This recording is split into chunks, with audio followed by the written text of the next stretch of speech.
Hello, everyone. Welcome back to another episode of Astrology Now with Babula Clement, an astrologer, and myself, Sheryl Gottschall. So, hi, Babula. It's nice to have you back again. Hi, Sheryl. Thank you. And this episode, we're talking about, of course, the new moon in Gemini, which is the next step in this lunar cycle. So, and it's the time of busyness, isn't it? And time of socializing and appointments and blah blah blah. So go ahead, Babula. You can talk your head off today. Okay, I think we may need longer than an hour. It's very chatty. We might go off on a few little side tangents, but I must say up front, I love that you're wearing stripes. That's a very Gemini thing. Right. Often I'm generalizing, of course, but it sort of demonstrates part of the Gemini energy that a lot of Geminis or people with strong Gemini energy like to wear, stripes and dots and badges and bits of jewelry and hats with pins in them and, in different colors. It's that kind of, it's very sort of multicolored. Stripes, hey? Well, I've got a moon in Gemini, so that might explain it. There you go. That's right. That's right. It doesn't have to be a straight up sun sign. It can be one of those other. Absolutely. That's right. It can be in there as an influence. That's right. Yeah. So that's great. All right. So, I wanted to do just a really brief recap on May, because it's been a doozy of a month. Hasn't it? What I know is kind of reeling a bit from it. It's been very big. So 1st of May, the month began, of course, with the solar eclipse at 10 degrees of Taurus conjunct Uranus. So straight up, the month started with a bang and was always going to be a bit of a roller coaster and a bit of a wild ride, full of upsets and, disruptions and surprises and so on.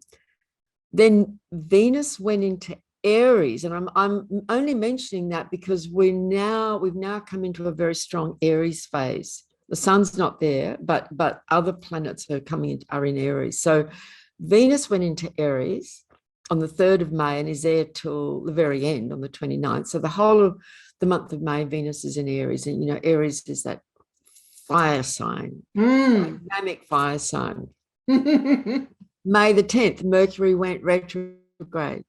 Yeah. And is retrograde until early June, the 3rd of June. So Mercury's retrograde in the month of May. Jupiter went into Aries on May the 11th, the day after Mercury went retrograde. So, Jupiter, that big energy, just in the sign of Aries, is very dynamic cardinal fire sign. And Jupiter will be there for many months. Then, of course, on the 16th, we had the total lunar eclipse, which myself, and I've had so many comments from so many people say, oh my God, what was that? It was a biggie. On May the 16th, that total lunar eclipse in Scorpio Taurus. And then, because we're recording this a few days before the actual new moon, we're actually recording it on the very day today that Mars goes into Aries. So that's an important thing to talk about because people are going to be feeling this one and impacted by it.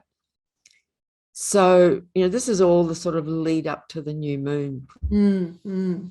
So, there's a lot of energy in May. So Mars, of course, is the warrior principle, the yang energy of action, of boldness, of courage, the warrior energy where we are moved and motivated, to step up, take action, get on with things, go for it. And it's just this morning come into its very own sign of Aries. So Mars is now like, its blood is up, like weapons are ready. It's like, is it like being able to step up and be counted and, be leaders as well, that sort of thing too? Yes. And really like, go for it. That's such an Aries, Mars in Aries phrase is just go for it. Don't think too much about it. Don't try and figure it all out. Just respond, take action, move, take that first step. Because Aries is all about initiating the new. It's primarily what it's about. And it's fire and it's cardinal. So it just does that in the moment. It's very now, you know. And so Mars, the ruler of Aries, has come in igniting, particularly at 0 degrees of Aries, igniting that new moment, that new energy, that burst of new energy. And in a way, it's like a baby being born, you know, and the baby usually cries and bellows and there's blood and the cord's cut at some point, hopefully not too soon. And, you know, it's a pretty dramatic kind of event in most cases. So it's about our personal identity too, isn't it? It is, exactly. Because I am, you know, I'm in the world now. I've been born and here I am. And that's right.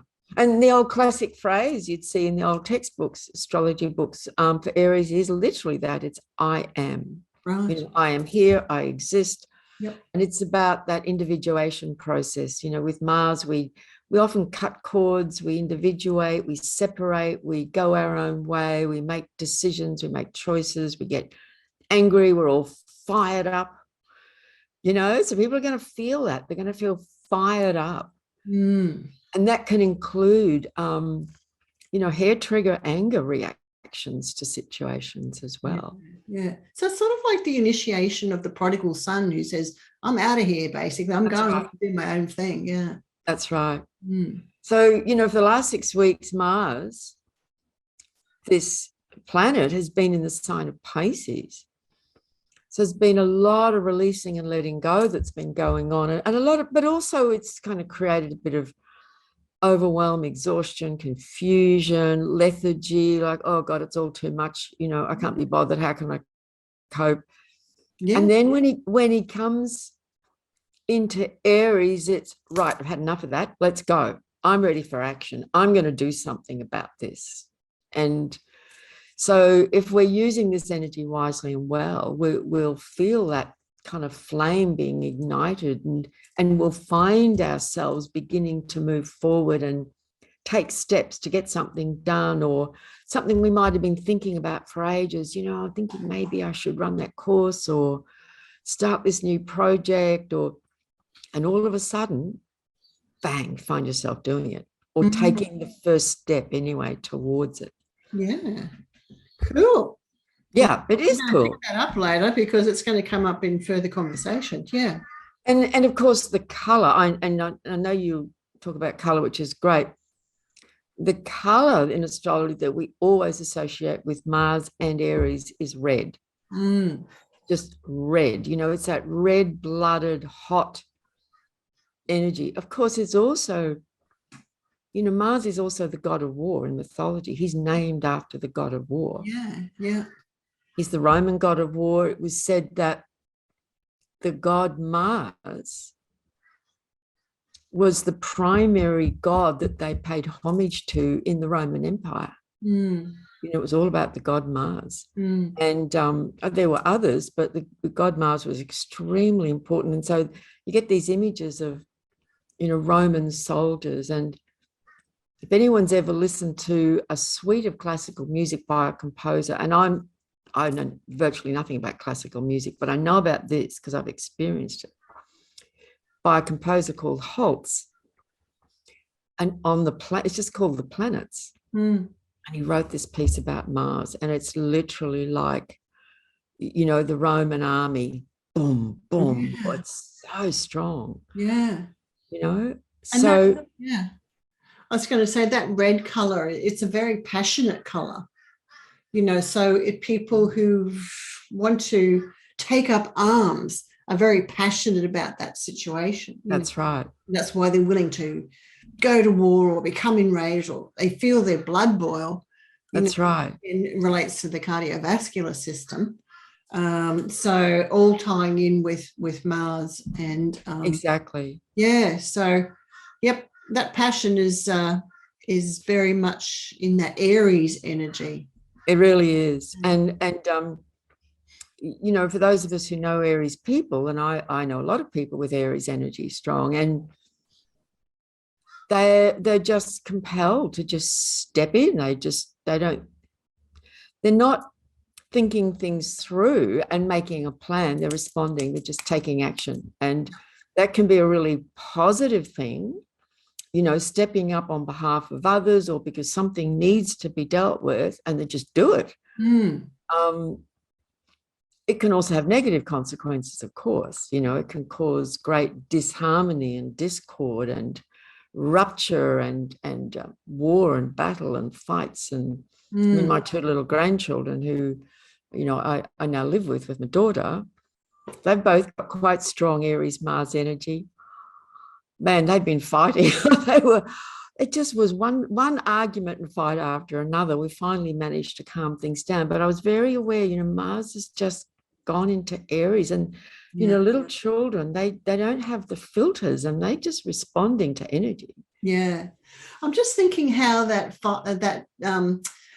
fire energy sort of affects the other signs, because I know it. I mean, I'm a fire sign as well, but my son is in a fire sign, but I find the Aries is very strong, a very strong sort of energy. And I find I can't be around a lot of it for a long time, right? I've got to step back because it takes up the space. It's like that fire energy. Yes. It just takes up the space. And I've got a rising sign, an air rising sign, Aquarius.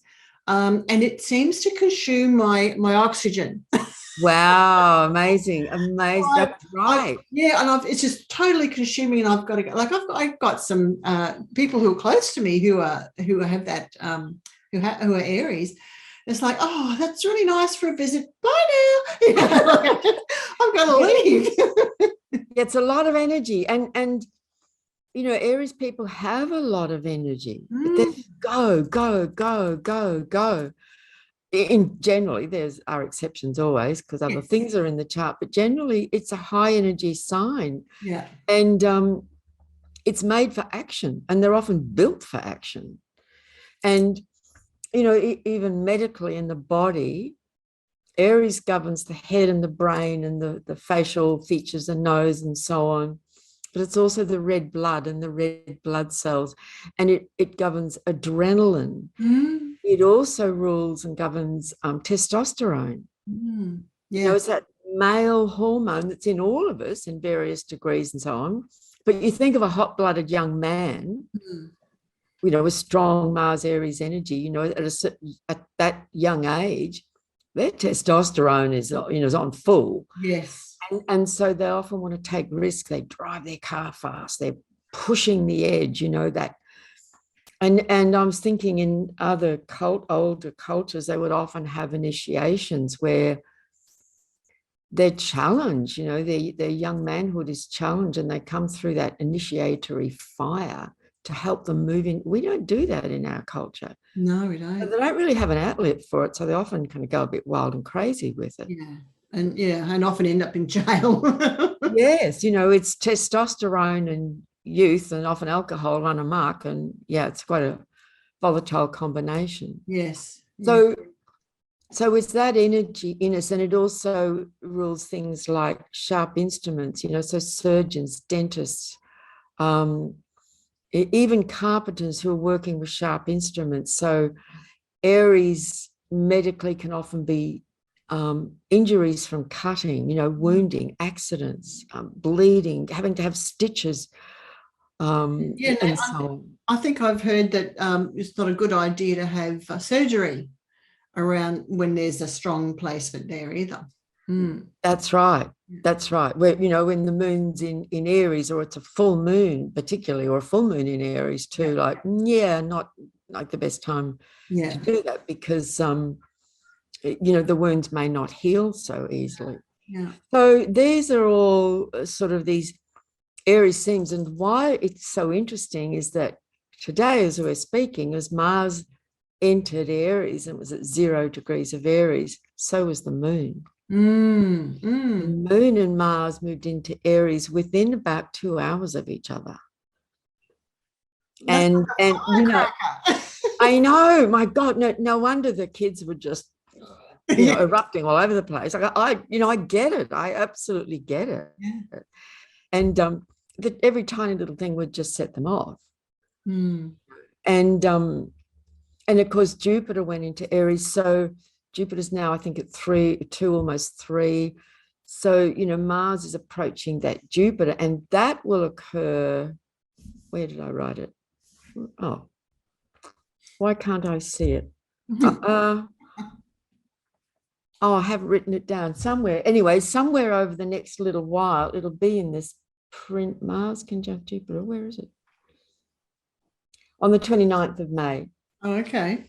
On the 29th of May, which is only a few days away, which is, just day before the new moon. Yeah. Mars will be conjunct Jupiter. I mean, it is now. It is all over this next week or so. Yeah. But that is an incredible combination. That's a lot of energy and a lot of heat and a lot of fire. So do you think that brings potential with it for, like conflict out, like on the world stage, outbreaks, all that sort of thing? Absolutely. Mm. It can really trigger impulses to just go, that's it, I'm going to war. Mm. In people's relationships and our own lives, but also in the world. And things are, a mess on planet Earth. And there's a lot of situations that are potentially very hairy and potentially very dangerous. And so with this energy, yeah, absolutely. And it's worth addressing that, this is definitely that kind of energy. So, but a positive expression of it, and that's what we're always kind of going for if we can, but we're all human and we're all reacting to these energies, would be to harness it and use this extraordinary energy to perhaps push through something that's been stuck in our own life, or push through an inertia, like it's that birthing energy, just pushing through to birth something new and amazing. And that the Jupiter part of this is, what is our vision? What are we aspiring to? What are we wanting to birth? What new? Like, think new always. Aries is the new, birthing the new. And so in Pisces, it's where we empty out and release. Then it's like Pisces is also symbolic of the womb, the waters of the womb. Birthing and starting a new journey, a new process, a new endeavor, a new way of seeing things. Yeah. So I've just clicked. That's when that happens on the 29th, that's the night just before or the day just before the new moon. It is. Yeah. So it's like that moment before, And exactly. And so that new moon also holds that energy of the Mars Jupiter conjunction. So, we've been through this strong Pisces period. We're now coming into it, like this significant shift where there are no more planets in Pisces except for Neptune, and Neptune is there for 14 years. It's still got a few years to go. So we just know that Neptune's there, but all the other planets have now left Pisces, and I know a lot of people will be feeling like, that's a relief. Can I put the umbrella away soon in Australia? I hope so. I hope all this Aries energy is going to help to dry us out. Oh my goodness, I hope so. I hope so too. Yeah. But the other thing is, of course, is it will inject, for many people are going to feel this shift, this new injection of energy, of sort of get up and go, like, okay, I'm done with the confusion. I'm getting on with things, whatever that is. And it might be leaving something behind. Yeah. I'm already having those conversations about what we pay attention to, which is interesting, because that's sort of like coming into the Gemini stuff, isn't it? Like letting that stuff go and just, focusing on other things, getting on with it, moving on. Getting on with it. Yeah. Into the new. That's right. A new time. I mean, 0 degrees of Aries is a very powerful, very important and powerful degree. And the Sabian symbol for it is a beautiful image. It's of a woman emerging out of the sea, and she's embraced by a seal. So she's just like dripping wet, stepping out of the ocean, which is Pisces.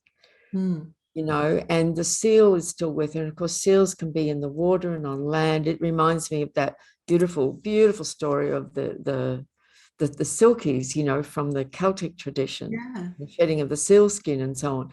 But it's stepping onto land, coming out of that collective oceanic consciousness of Pisces into individuality and beginning a new journey.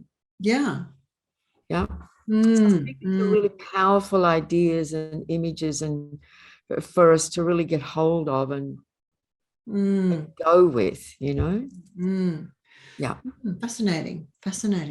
It is. And you know, sometimes I'm someone who, I know anger can be incredibly destructive, of course, and you know, violence and bullying and all those more negative expressions of Mars are not good at all. It is regarded by the ancients as a malefic planet. But sometimes, to me, there's such a thing as clean anger. Sometimes anger is the very thing that's needed to cut through something and to get to the heart of something. You know, I'm not messing around anymore. I've had enough. I'm done. Bang. Yeah. You know, it often clears the air if it's done fairly cleanly, and it's real and it's honest and it's clear. Yeah. You know? Yeah.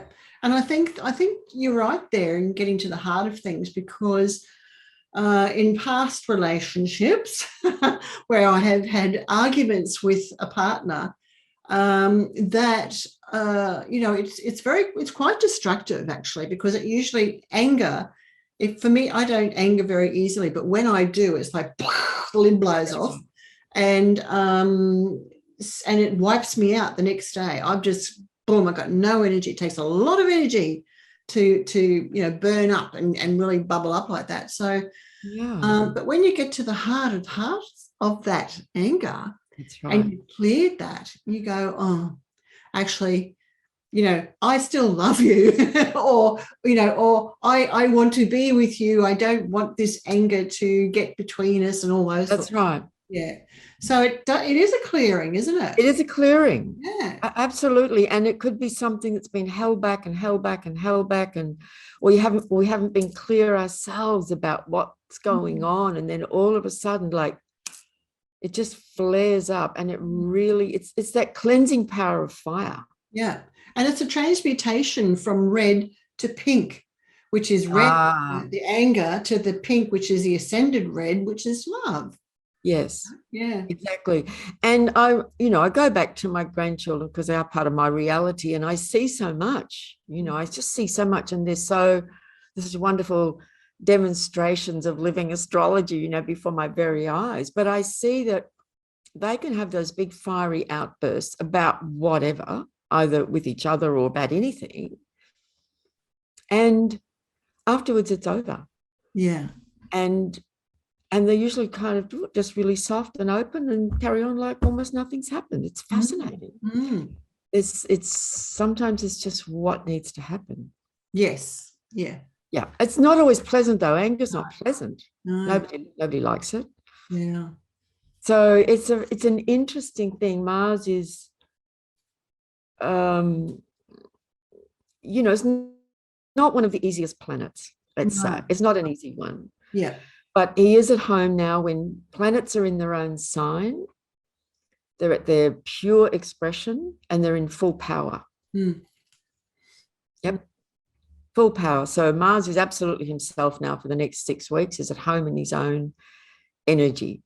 So yeah, watch out, folks. Things are gonna move, and you know, if you suddenly find yourself just feeling really fired up, and that might feel great. I think I'm hearing a lot of people say to me like, "Oh, thank God, you know, that feels better." Suddenly, you know, I'm ready for some new energy. Yes.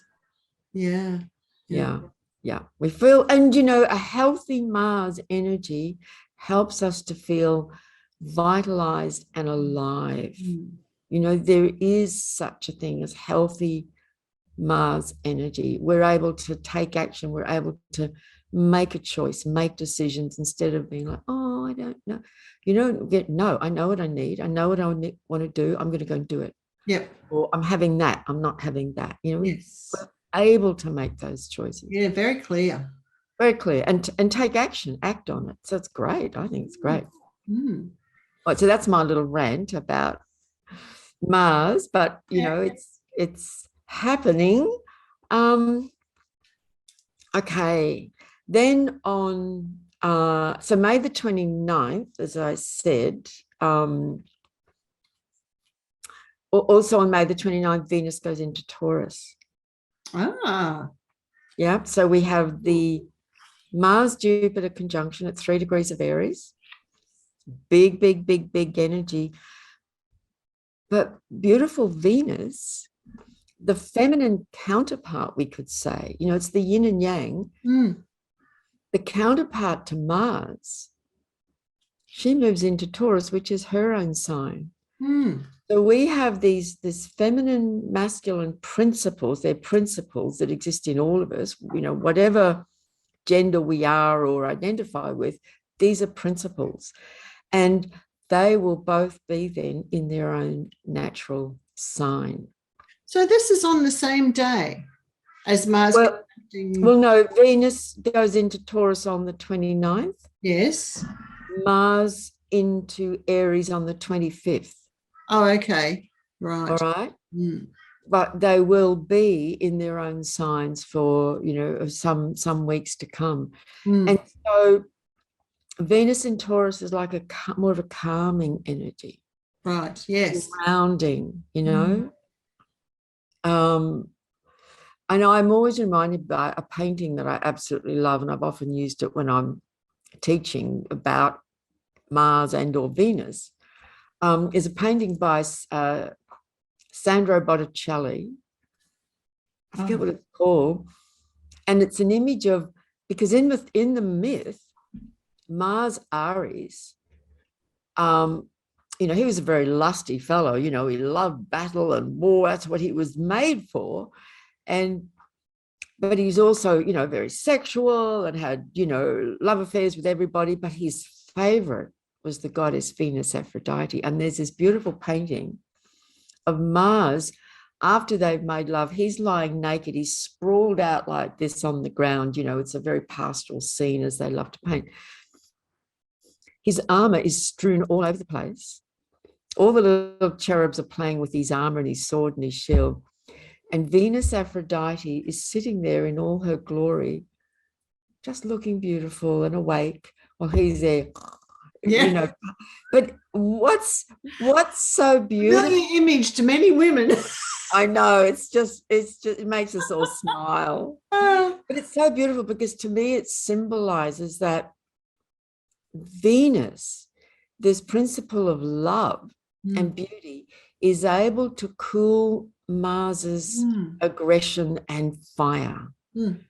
So Venus, and in a way, that's why Venus and Mars, the masculine and feminine principles, are so attracted to each other. Yeah. There's a repelling and a strong attraction because they respond to each other very strongly in a very different way. So it's very interesting. I think it's very interesting now that Venus will be in Taurus and Mars in Aries. And I'm thinking Venus in Taurus, wow, what a day to gorge yourself on the smorgasbord or something. Absolutely. Oh my God, absolutely. Day. talk about a recipe for pleasure and indulgence. Yeah. Of satisfying the appetites of, food, of beauty, of by the way, folks, Venus in Taurus, just know that you'll probably be wanting to spend money quite a bit. So go shopping, that kind of thing. But yeah, it's that real love of pleasure and enjoyment and the senses. Like even just looking at beautiful things, That's right. Going for a walk in the museum. And that's right. Yeah. So, Mars in Aries, action, exercise, move your body, and I think that's a really important piece for Mars in Aries. If we're not moving our energy when Mars is up, Mm. We're getting more angry, we're getting frustrated, we're getting depressed. We need to get the blood pumping. Great time to start that exercise program. Note to self. Yeah. And Venus in Taurus, you know, the garden, beautiful food, art, any art form that, you know, is a favorite activity. You know, I paint and I'm always trying to carve out a bit of time to paint. Great time while Venus in Taurus. She's not going anywhere fast, because if you go too fast, you can't take in the beauty. That's right. Yeah. So it's a much slower vibe, much slower pace. This is about stopping and smelling the roses, baby. Exactly. So, you know, in a day, it could be making time for that Mars energy to really move, but also allowing for Venus and Taurus to, you know, step outside and just sit and be in the garden and listen to the birds and, you know, and get more steady and grounded. And of course, all the while this is going on, of course, the sun's in Gemini. There's always a lot happening. There is. All right. So that brings us to the new moon. Finally, we get there. I just felt like I needed to sort of cover all that because it's been a doozy of a month. Yeah. The eclipses. And of course, the eclipse energies, it's like, yes, they've happened, but that energy is really not over. It continues to unfold. Yeah. They trigger things, and then there's the playing out of all of that. So May the 30th, let me just remind myself of around 9:30 p.m. in the eastern states of Australia. On the evening of Monday, May the 30th, new moon in Gemini, 9 degrees of Gemini. So isn't this the second new moon this month, I think? Yes, it would be, because the first new moon was actually the solar eclipse on the 1st. Right. Yeah. So I was reading when it's a second moon, of course it's a black moon, naturally, because it's a new moon. Yeah. Well, it's a dark moon. Yeah, it's the dark moon. But it's often called a blue moon, and people often think there would be an esoteric kind of meaning, but not really. It's just that because there are 13 lunar cycles in a year, and our calendar was completely redesigned to fit the patriarchal paradigm and turned into 12 months. 12 months don't really go into 13 lunar cycles. Originally, you know, the year was about the 13 lunar cycles. So every year there's going to be a month when there's 2 lunations, 2 new moons. So that's this month. Yeah, exactly. Okay, right. So the seeding of a new lunar cycle in Gemini. So some people, of course, love Gemini. You know, we all respond to different signs in different ways. Some people don't particularly. That's fine. That's true for all signs. But yes, key words. No wonder I went to key words, because it's all about words. Get out the dictionary. That's right. We'll be looking up things in dictionaries, talking. Gemini is the wordsmith. Yeah, communicating and communicating a lot. Yeah. And go on.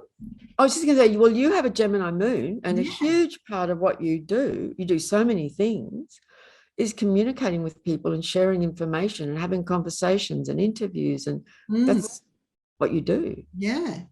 Well, this is where I'd like to interject with some more about colours and please. Yeah.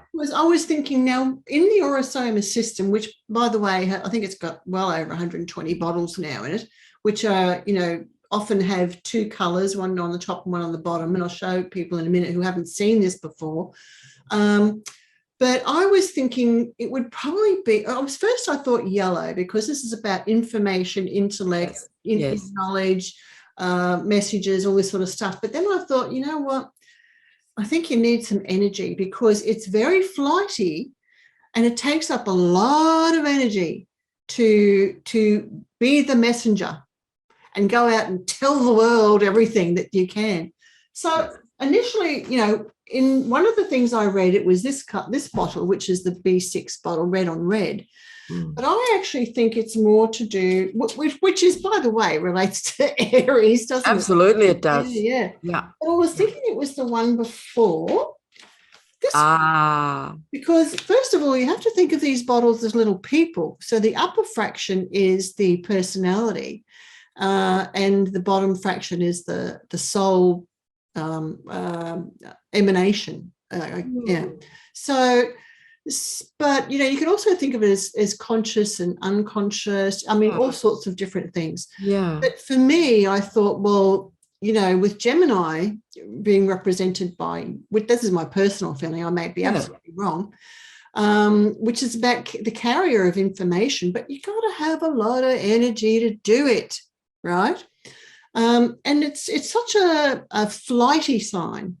And I've said this before when we've done this, that Gemini is always it always reminds me of the dragonfly on the lily pad, flippity floppity, going through.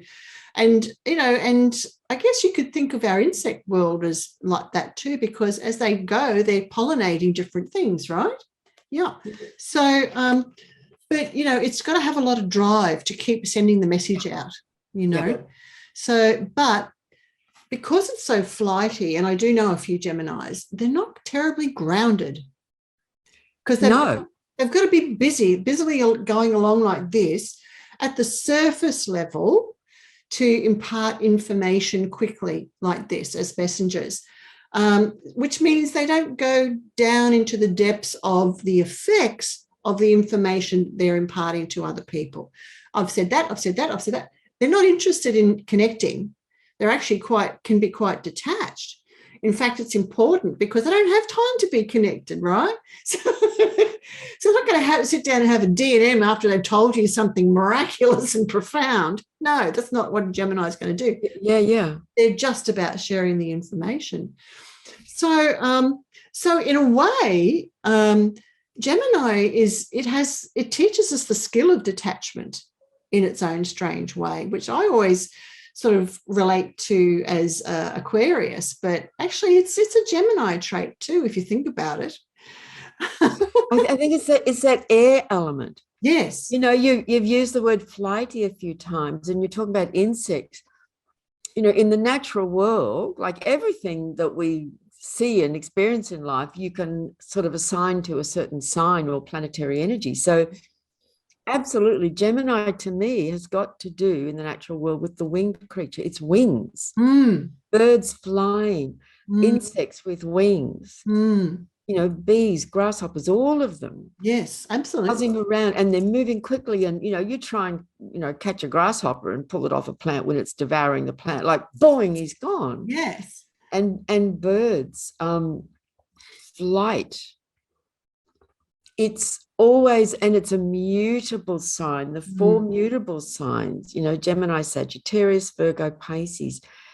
It's always moving, always changing. That's their nature. And those four signs are largely about picking up information and ideas. With Gemini, it does that mainly through words and language and conversation and reading and so on, and then passing it on and then moving on. That's absolutely. That's what it's supposed to do. Yeah, it's like those bugs and birds and that are helping to pollinate. Their role is just to pollinate other people's minds, which then hopefully awakens them to a new perspective. Exactly, and it's often an exchange. It's the conversation where information and ideas are exchanged, and then they part and then move on to the next person. And then exchange, it's like the pollinating, isn't it? Yeah. And then sharing what they've just picked up with the next person or with someone else. Well, that's what I was going to say with this red energy. They need that passion, the drive and the energy to reproduce what they're saying. And if you think about Chinese whispers, that's a Gemini attribute, isn't it? Yes, So you've got this information up here and this energy to do it, to pass it on. Yes. So that's the bottle that I would pick as I love that. I love that because a lot of Geminis I've come, you know, there are Geminis who do absolutely have depth, because the depth will show up in other ways in their chart.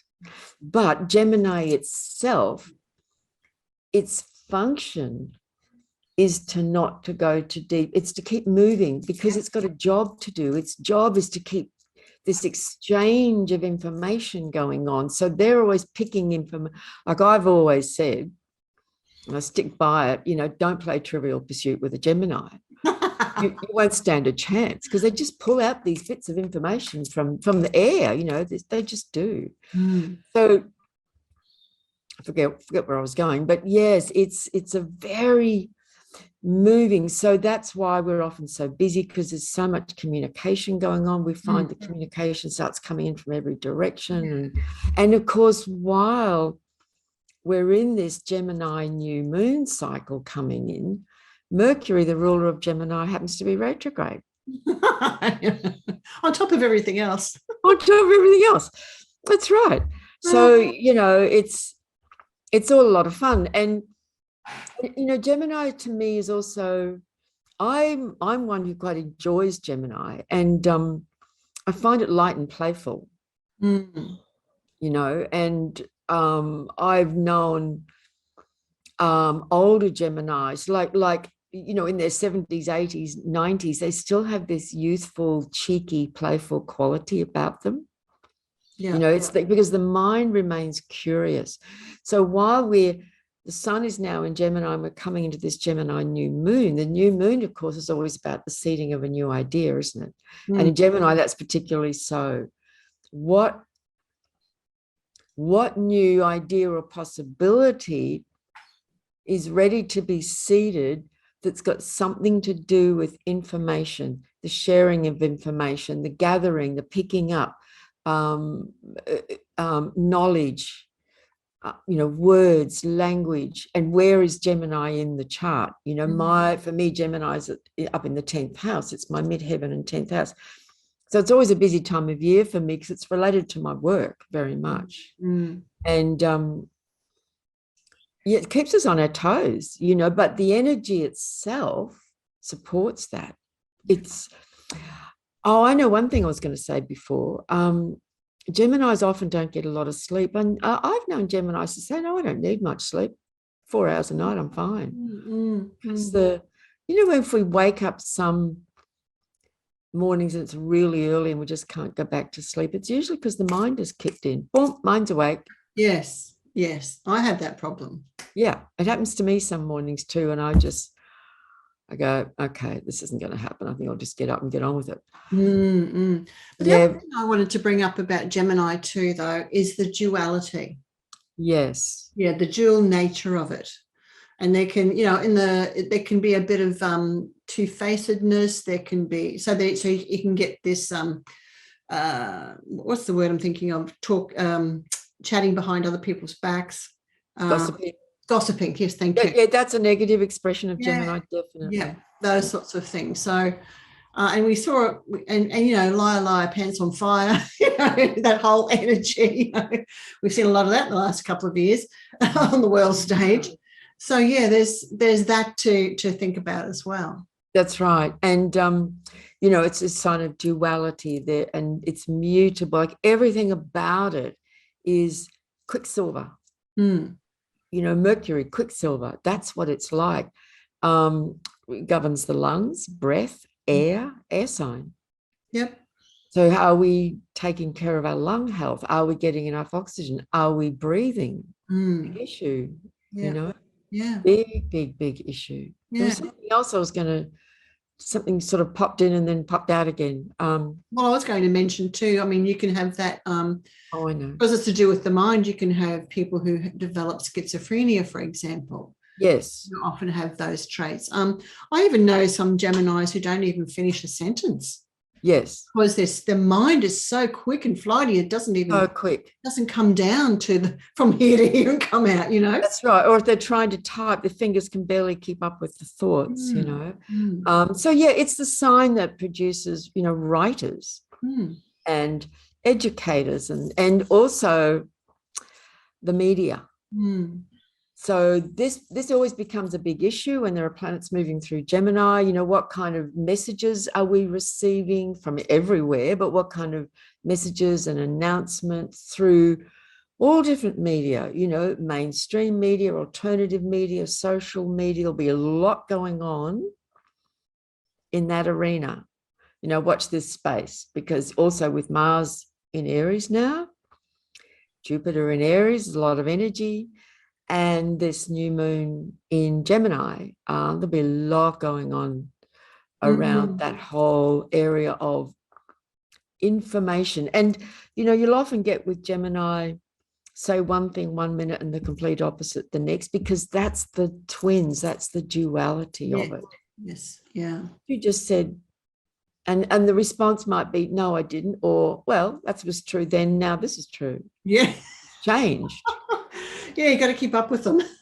Yeah, it's really quick. I mean, you know, the god Mercury, Hermes, was always the images of, God, there's a lot to say, isn't it? There's new things keep coming in. We said it'd be a long episode. This is what this is Gemini. It's like, oh, and there's that, and there's that. And there's that. This is what we're in for, folks, with this Gemini. Yeah. Hermes, Mercury, the god, his Hermes in the Greek pantheon was always depicted in all the statues and images as this slender, tall youth, which is very much what this energy is like. And he has wings on his feet, and he has a helmet with wings. He zips around, and here's another issue. I think we spoke about this maybe last time or some point back, further back. He was the only one of the gods who was actually able to traverse all the different dimensions. He could go down into the underworld where nobody else could. And usually did it by trickery, sleight of hand, magic, magicians are governed by this planet and this sign of Gemini. The hands is Gemini, you know? And able to, and because he's the bearer of messages, he's picking up a message here and has to take it to this one over here and to this one. And you know, that feeling that we get sometimes, and I experience this, I just have to tell people about this. Yes. Yeah. I just have to share this. That's Gemini, because Gemini doesn't hold on to the information. Yes. It has to pass it on. It has to share it and tell people about it. And it's not necessarily passing on information and holding the responsibility of what you're passing on either, is it? I think it doesn't. That's where I was getting to before with it. It's quite detached. That's right. It just moves on then. Just telling you. I've passed on the message. I'm on to the next thing. Yeah. That's right. That's right. Okay, so 9 degrees of Gemini. Consider where that might be in your chart. For those of you who know your chart and know, by the way, on that issue, if anyone watching this doesn't know their birth chart, there's a couple of good sites online where you can do that for free. One of them is called Cafe Astrology. Excellent astrology website. I always recommend that to people who are wanting to learn more about astrology. And of course, astro.com, you can, and even if you don't know your time of birth, if you've just got the date, you'll still be able to find out where your planets are. But if you know the time, then you'll know what the houses are, and then you'll know what house Gemini is in, because that's the area of life that's going to be activated by this new moon. As I said, for me, it's my 10th house. And I think you were saying when we were chatting the other day face to face that you can actually, in some instances, phone up hospitals and they will actually have your time of birth. Not all, I suppose, but some.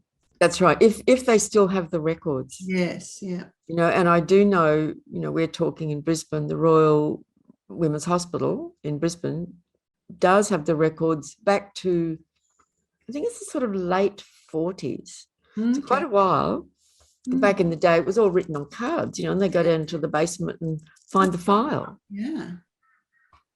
Yeah, so it's worth, I always suggest if people, you know, wanting a reading with me and they don't know their time of birth, to find out if the hospital still exists and phone them and see if they've got the records, if it's available. It's worth taking the time to do that, and then you've got it.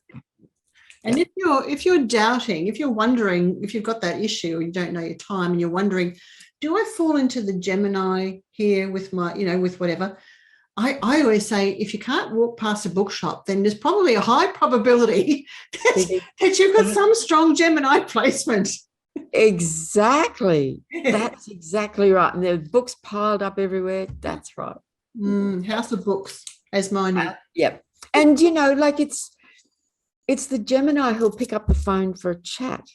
I don't do that. I'm just not that person who picks up the phone for a chat. I respond to calls and love meeting up with friends and having a good catch up. I love doing it.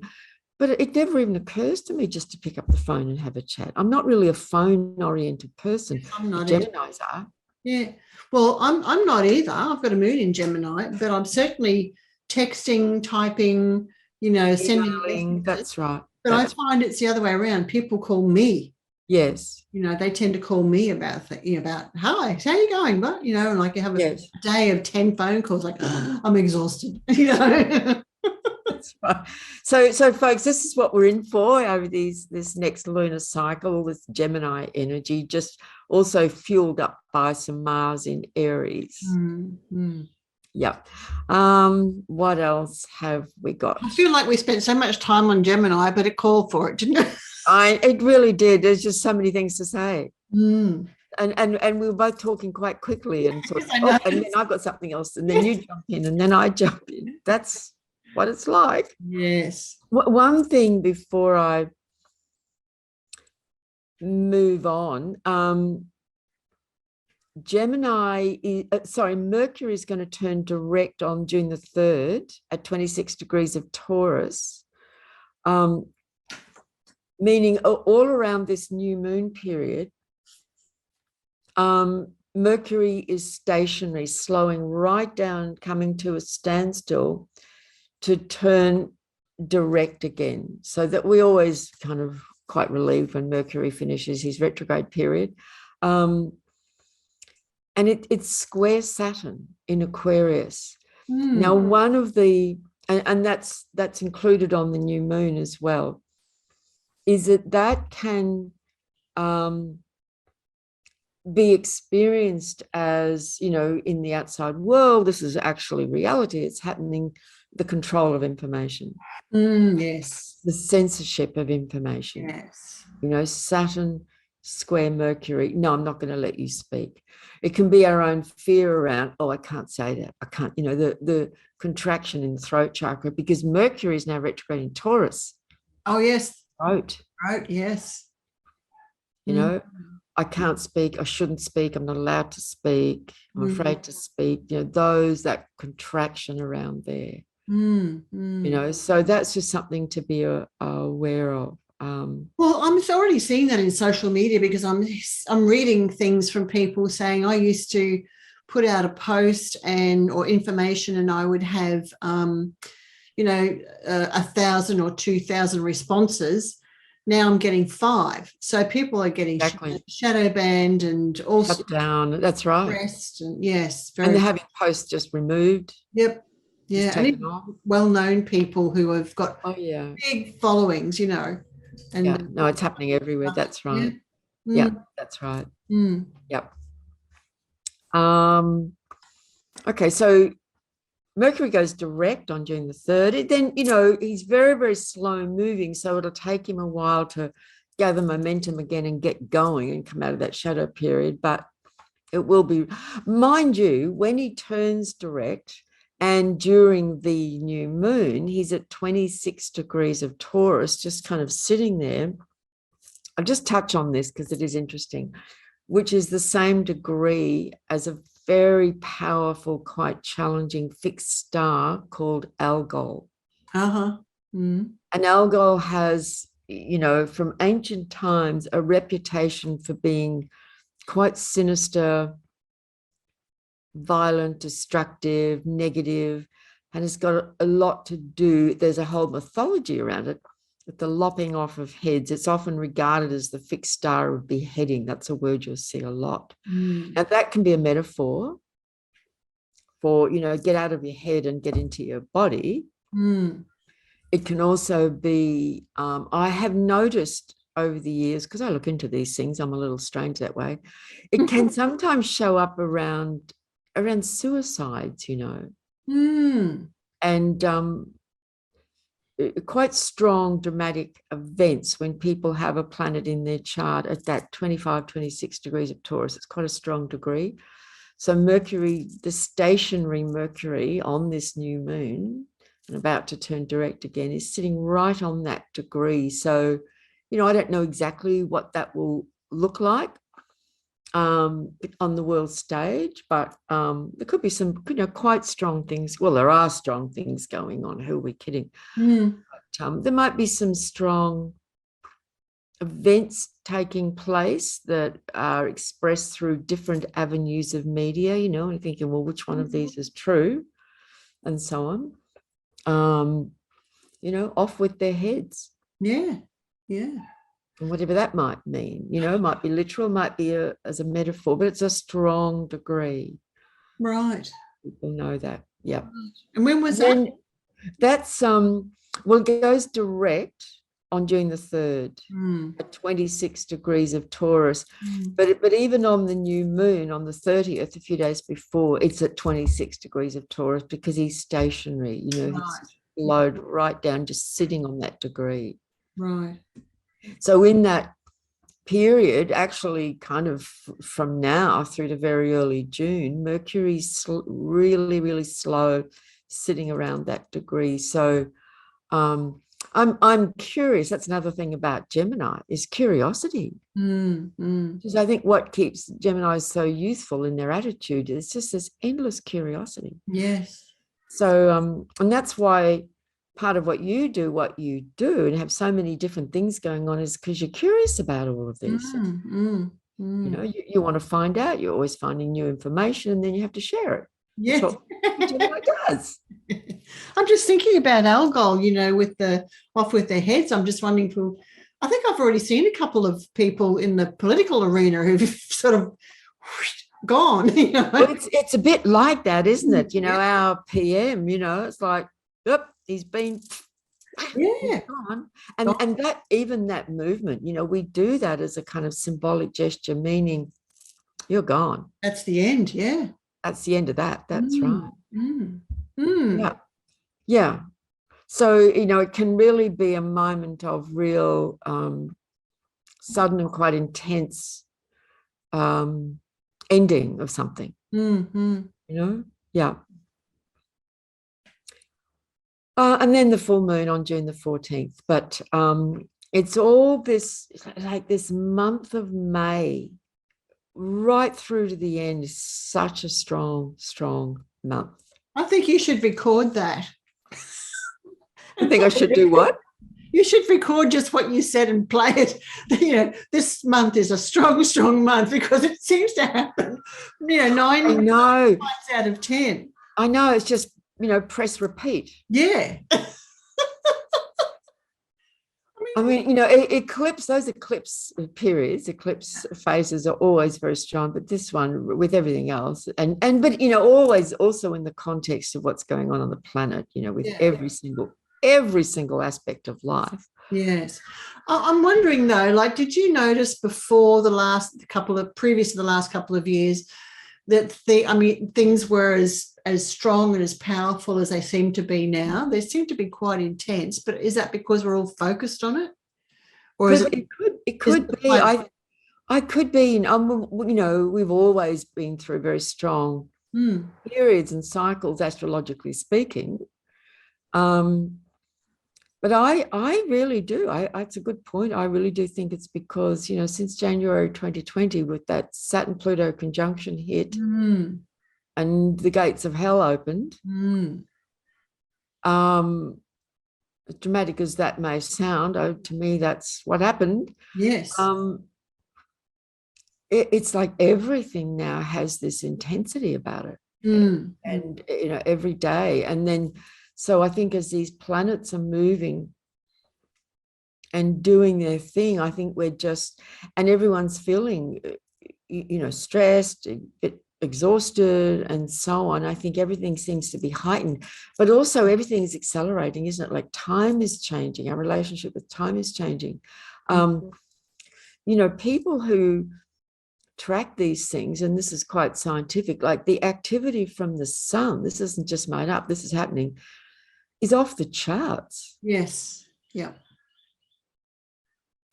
For months and months, like again and again, it just keeps escalating. And the Schumann resonances of the earth, like everything is just amping up. And so I think as the planets move, I think we're all becoming more sensitive. We're, energetically we're expanding, consciousness is expanding, there's freakouts, there's crisis. So I think we're experiencing all these movements of the planets to such a more heightened way, I think. I'm glad you brought that up. It's a great question. Well, I was listening to someone recently. She'd been in the States speaking to various elders and various female elders.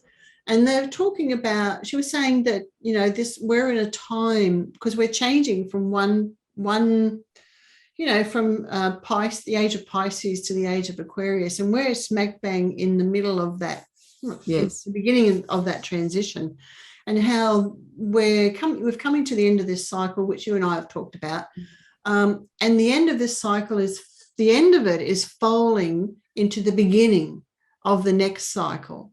So it's a real wash, a real wash of we still feel the old cycle, and those of us who are aware know that it's fighting, fighting to survive, tooth and leather, to just try and remain, but we know it's not going to. And this new part has a completely different energy. Yes, it does. And lighter and collaborative and more harmonious. And this is like an animal in its death throes, isn't it? Exactly. That's right. Like a wounded lion in a cage who's just, no, that's not the right image really, but I agree with you. It's like it's desperately doing everything it can to hold on to power. Yeah. I was listening. There's an English astrologer that I enjoy. There's a lot of wonderful astrologers on the planet these days. Fantastic. Called Pam Gregory. And she did a quick post about, she said she woke up the other morning with this phrase just in her consciousness, and it was, look what love built. It had such an impact on her. And she spoke about it, and it's beautiful. And I think it stayed with me. And I think it's what you're saying about the new and where we're going is already coming in. If we can see it and we're looking, it is already, the birthing is beginning to happen, but we haven't fully come through the birth canal yet. So we're still in the mess of the old, and it's painful and it's difficult, and it ain't over yet, and things could get more difficult. Yeah, and that previous cycle is very patriarchal, and this one that we're coming into is all about the sacred feminine energy. That's right, and consciousness, and that's right, and the Aquarian principles, and I just love that. If we shift our attention and focus to look what love built, and that's happening around us, we can see evidence of look what love built. Yeah. All over the place, if we're willing to look and not just get stuck in all the terrible things that are happening. Yep. I'm one who's fully up for facing up to all the terrible things that are happening, looking at the dark shadows, but not to stay there and get stuck in that. Otherwise we just go down the gurgler. Yes, absolutely. Also really keep looking forward, to the extraordinarily wonderful and all the amazing people who are doing amazing things and contributing to birthing this new world and new earth. And I really do think it's about,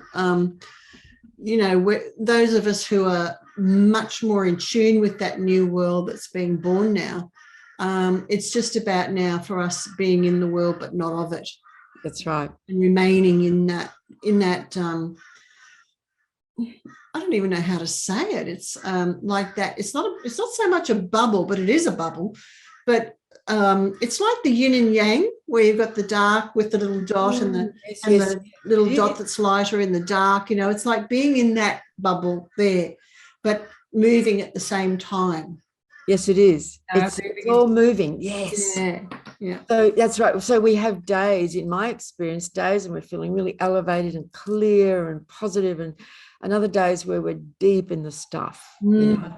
But I'm finding, in my experience, moving through things so quickly, and some of them are very intense and very challenging, but they're moving really quickly. And then we're out of that and then moving on, and then the next thing comes up, you know. It's moving so quickly. Well, so, and that's all we've got for this lunar cycle, as if that isn't enough. Exactly. So, you know, I think just on a finishing note, that Gemini, like the colors, you know, you were talking about yellow. Absolutely. I see Gemini as often just light, clear, bright colors. You know, it doesn't have, Gemini itself doesn't really go for the dark colors. You know, it wants light, bright, clear color. So if we can tap into that energy of, you know, playfulness and fun and curiosity and cheekiness, you know, it's cheeky. Yeah. Well, thank you once again for sharing all your knowledge and absolute pleasure. Letting me bounce around a few ideas of my own there. Right, I love it.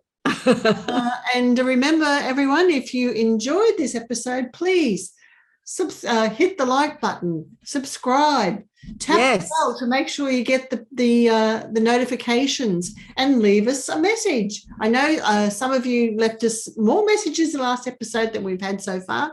I don't think I've actually responded to them any yet, but I know you have. I did, yeah. Yeah, and it's just it's really nice to have that feedback about your thoughts and how these things affect you, and how you recognize them in yourself or family members or friends or situations in your life. It's really yeah. We can have a chat. I often think of Gemini as the sign of, let's have a chat. Yes, absolutely, yeah. So we will be back on in a couple of weeks to talk about the full moon in Sagittarius, I believe. Yes. So, yippee! You're going to enjoy that. Sagittarius. Time. I know. So until then, everyone, take care, and we will see you again soon. Bye. Bye.